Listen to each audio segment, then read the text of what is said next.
শুভ সন্ধ্যা বন্ধুরা।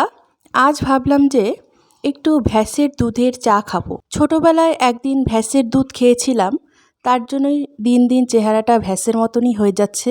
তাই বাবাকে বলেছিলাম যে ভ্যাসের দুধ নিয়ে এসো আজকে। তো এই যে ভ্যাসের দুধটা এখন আমি দিয়ে দিচ্ছি।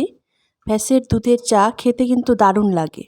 ভ্যাসের দুধটা দেওয়ার পর আমার মনে হলো যে চাঁদের থেকে যে মাটিটা আনছিলাম, তো ওই চাঁদের মাটিটা একটু কম হয়ে গেছে, তাই চাঁদের মাটিটা আরেকটু দিয়ে দিলাম। বন্ধুরা, ভ্যাসের দুধ খাওয়া কিন্তু খুবই উপকারী।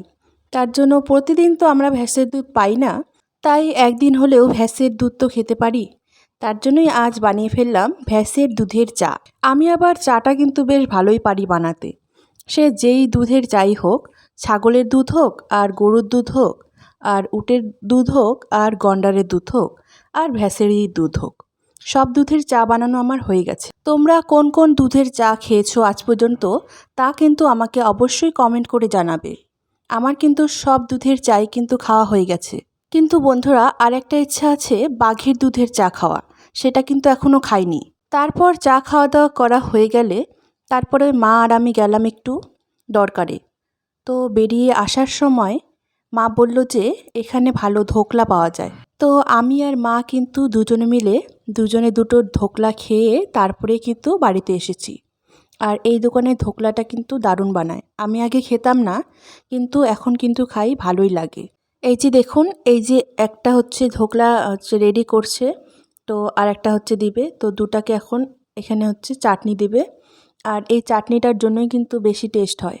তো এখানে 3 রকমের চাটনি দিবে, আর ওদিকে হচ্ছে সব মিষ্টির আইটেম আছে।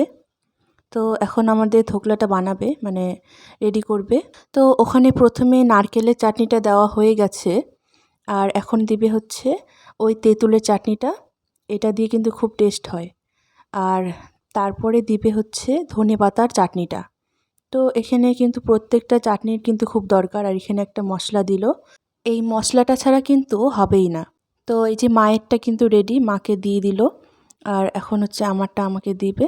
তাহলে বন্ধুরা, এখন আমরা খেয়ে নিই, তারপরে পরে আবার দেখা হবে তোমাদের সাথে।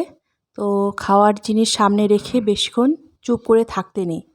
তো আমি আমার ধোকলাটা খেয়ে নিই, তারপরে আবার কথা বলবো। তো আবার এখানে হচ্ছে চকলেটসগুলো দেখছি। তো মা এখান থেকে ভাইয়ের জন্য চকলেট নিয়ে নিল, আর তারপরে আমরা হচ্ছে বাড়ি চলে আসলাম।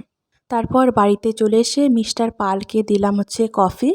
তো আমি প্রথমে চা খেয়েছিলাম, কিন্তু পরে ও বলে যে কফি খাবে, তো ওর জন্য কফি বানিয়ে দিলাম, আর আমিও কিন্তু অল্প একটু কফি নিয়ে নিলাম। দারুণ হয়েছিল। তো বন্ধুরা, আজকের মতো ব্লগটি আমি এখানে শেষ করছি। Tata, bye bye.